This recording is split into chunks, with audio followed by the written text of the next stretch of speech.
फिरायला गेल्यावर बाईक किंवा स्कूटीवर फिरण्याची मज्जा काही और असते। आता हाच अनुभव अलिबागमध्येही घेता येणार आहे।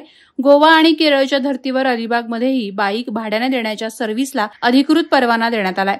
यामुळे पर्यटक आता बाईक आणि स्कूटर भाड्याने घेऊन अलिबाग फिरू शकतील।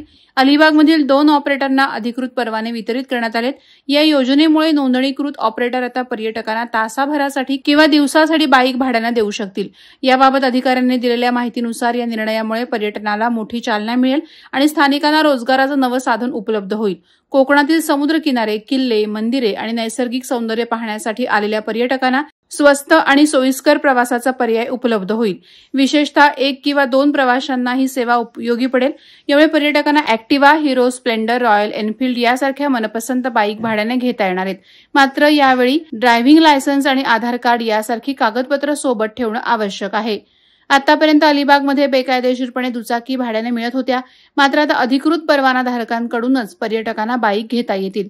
यामुळे टॅक्सी आणि रिक्षावाल्यांकडून होणाऱ्या मनमानी भाड्याला आळा बसेल, असं परिवहन विभागामार्फत सांगण्यात आलंय।